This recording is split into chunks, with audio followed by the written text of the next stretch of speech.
Mr. Marston, I've been hearing about your plans. Have you, Miss McFarland? Yes, from Lee Johnson, to settle here and build a life for yourself. I'm afraid those aren't my plans. See, I already have a life. Well, I had one, and I'm trying to reclaim it. Or maybe what you could say is that I had two, and I'm trying to end one of them so the other can survive. You do so love to talk in riddles, Mr. Marston. Do you do that, I wonder, as a substitute for having anything interesting to say?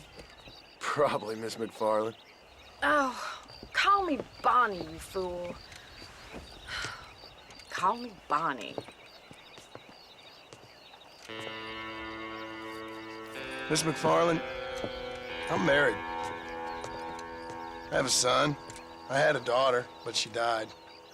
Years before that, I rode in a gang. We robbed banks, trains, held people ransom. We killed people we didn't like. Bill Williamson was in that gang. Now, if I don't capture my former brother in arms, great harm will befall my family. Now, I don't suppose any of this is very interesting to you, but I hope it explains why I wasn't so eager to talk about it. No, I do understand. I had no idea. You poor man.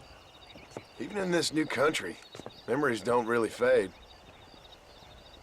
My father was an illiterate Scot born on the boat into New York. He never saw his homeland, but to hear him talk about it, you'd imagine he only ever ate haggis and wore a kilt. And he hated the English for what they had done to his great-grandparents that he'd never met. People don't forget. Nothing gets forgiven. That's true, especially when it comes to money. And you know, even now, after all his labors, my father's debts are still terrible. I worry every day about us losing the ranch. It would kill him. My father died when I was 8 years old. His eyes were, well, let's just say he was blinded in a bar fight south of Chicago. My mother died during childbirth. She was a prostitute and he was her, well, I don't know what he was. So I was sent off to an orphanage and ran away and fell in with a gang. My word. What a difficult life you've lived. The leader of the gang taught me how to read, taught me how to see all that was good in the world. He was a great man in a way. But you killed people. Sure. And I've suffered for it. And that's the life I left, or tried to leave. Said too much, Bonnie. I'm an uneducated killer, sent here to do all I can do well. Kill a man in cold blood so that another man may do his part to cut crime in an area, and a rich man can be elected governor on the back of these promises. Civilization is a truly beautiful thing, Mr. Marston. Listen, can you help me? Well, I can try. What do you need, money? No, nothing so complicated. I need an extra hand to take out the herd to pasture. Sure. Point me in the right direction.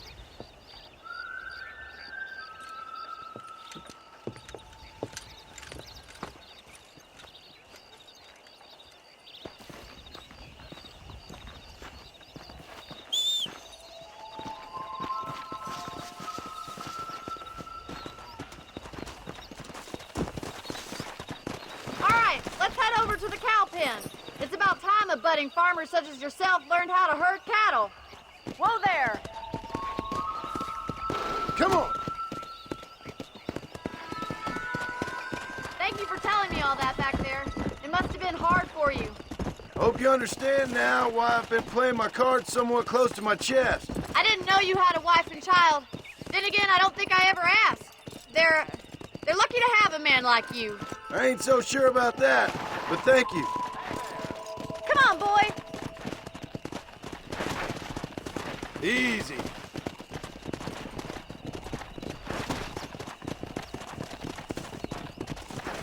Easy. That's it. Keep them moving. He's got it. Go. Whoa. Nice Go. job, Mr. Marston. Herd the cows down the road. Pretend you know what you're doing. Come on, you dumb heifer. I see. there! Slow it up now.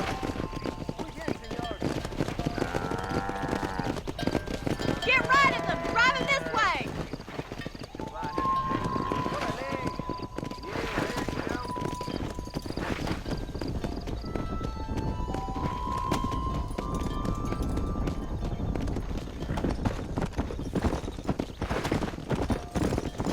Whoa!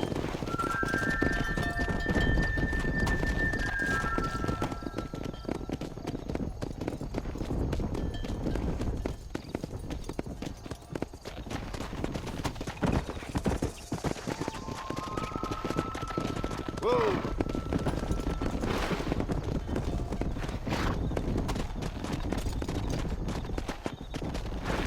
Let's go!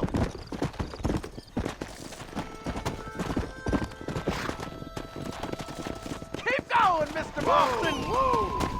Nearly there! Good! Now we need to move this entire herd out to the far pasture for grazing.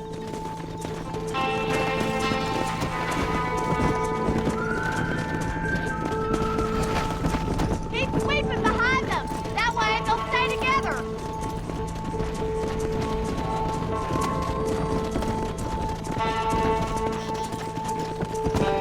Slow up! Keep them tight now. Control that horse, will ya? Keep them moving! Let's go! Slow down! Whoa there! He's just showing off now.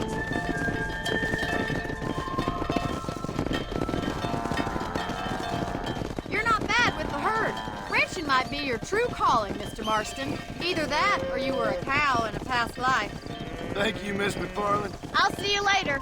I have Let's work to get do it. back at the ranch.